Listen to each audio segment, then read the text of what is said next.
Before we dive into the learning objective D, which says convert from degrees to revolutions and revolutions to degrees, let's set a foundation from what we talked about yesterday. So to our right here, we have a circle, and I'm going to draw the radius right here. We call this circle the unit circle, and it's defined as that because we say the radius is 1 unit, and it's the unit circle. So if we were to do this, it says in one complete turn of the unit circle, so if I go from our starting point here to all the way around, how many revolutions are in one complete turn? Well, there's one revolution. How many degrees in a complete turn around a circle? Well, from geometry, 360 degrees. How many radians approximately did we say yesterday? Well, 6.28 radians, or remember that means laying out this radius right here about 6.28 times. Well, in terms of pieces of pi, how many pi radians did we say? Well, there's 2 pieces of pi. Okay, now the next part, in any unit circle, how many of the following are possible? How many times can you actually revolve around a circle? Can you just go once and you have to stop, or can you continue to go again? On a circle, you can go infinitely many times in terms of the revolutions. Well, if you can go around a circle infinitely many times, how many degrees could you say? Could you tell someone to move 1,000 degrees? Sure. They would just go on here, they would do 360, then they would go another 360 and be at 720, and then they would go until they tally up to 1,000. So there's infinitely many degrees. How many radians? I can continue to lay this radius out as many times as I want and just go around and around the circle. So again, on this, there's infinitely many. And if I can go around as many times as I want in terms of pi, there would be many. Which means I could tell someone to go and move 50 pieces of pi around the circle. And they could go ahead and do that.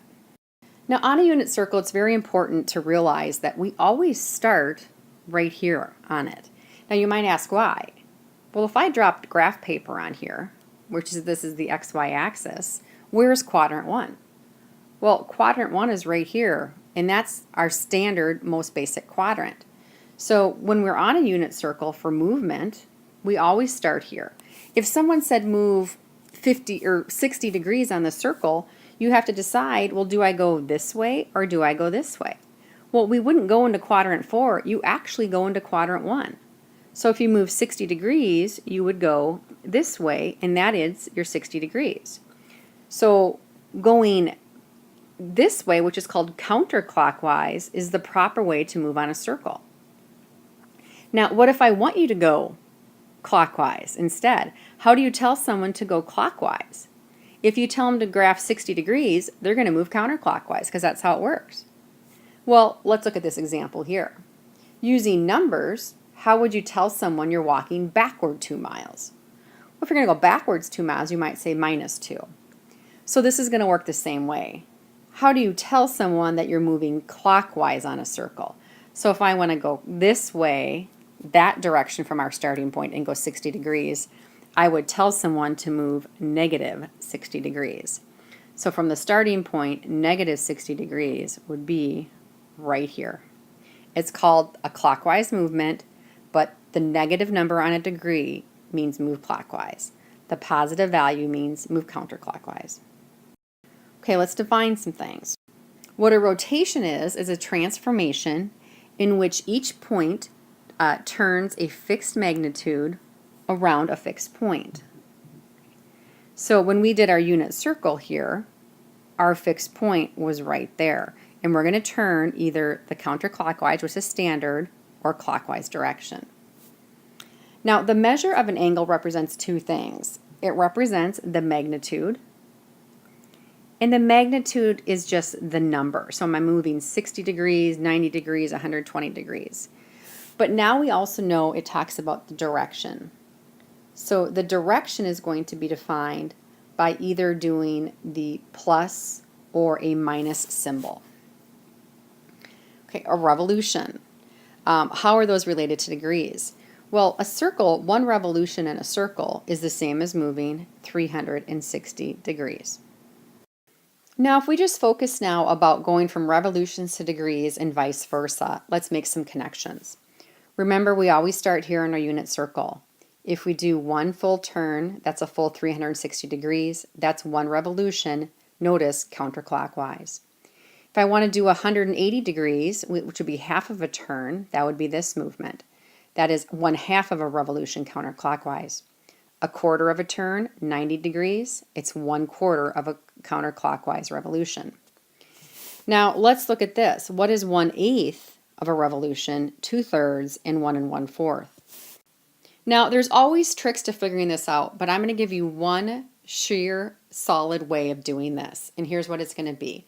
We're going to set up a proportion, and we're going to do what we're looking at. So here it's revolutions to degrees. So for this first one, if I say revolutions to degrees, the bottom of my fraction is always going to stay what is a full rotation of a circle. Well, on that, it's 1 revolution. Well, that's equivalent to how many degrees? 360. So I can always start that way, given that I'm going from revolutions to degrees or vice versa. Now, they gave me 1/8 of a revolution, so I'm going to put that on the top of my fraction.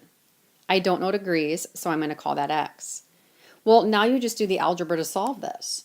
1/8 divided by 1 is just 1/8, and it equals x over 360. Well, how do you move 360 to the other side? You times both sides by 360. So ideally, what you're doing is you're taking 1/8 of 360. When you do that in your calculator, what you're going to end up getting is it's 45 degrees. Okay, let's look at 2/3 of a revolution. Again, revolutions to degrees, so I'm going to do 1 revolution is equal to 360 degrees. I know the revolution is 2/3, the degrees I don't know. Again, 2/3 divided by 1 is just 2/3. Now, to get rid of the 360 on both sides, I'm just going to multiply by 360.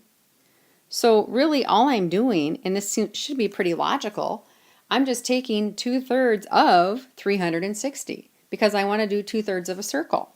Easy enough. Now if you do that, what you're going to get is 240 degrees. Now be very careful. They want us to go clockwise. They actually want us to move backwards, so we have to say it's negative 240 degrees. Okay, this last one, I'm just going to do a shortcut on it. I'm not going to use this formula exactly because here's what they want me to do. 1 1/4 revolutions counterclockwise. Fine. Well, 1 1/4, by the way, to make it from a mixed to an improper fraction, do 4 times 1, which is 4, and add the 1, so that's 5. So this is the same as 5/4. Okay. Well, I want 5/4 of a circle, so I'm going to say 5/4 times 360. Now, I would have gotten the same answer if I set up this proportion, but I see the connection, so I'm not necessarily going to do that. The answer here is then going to be 450 degrees. Now, on this example, they want us to draw an angle that represents the rotation of 3/8 of a revolution counterclockwise. Well, if you think about it, we are going to start here.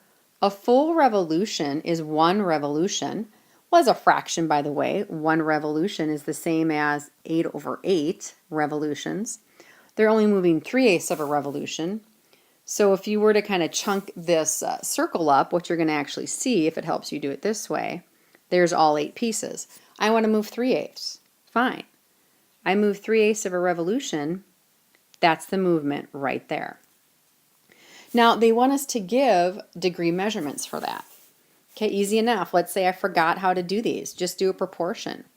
1 revolution is the same as 360 degrees. I don't know the degrees, but I know 3/8. Well, that just says take 3/8, times it by 360.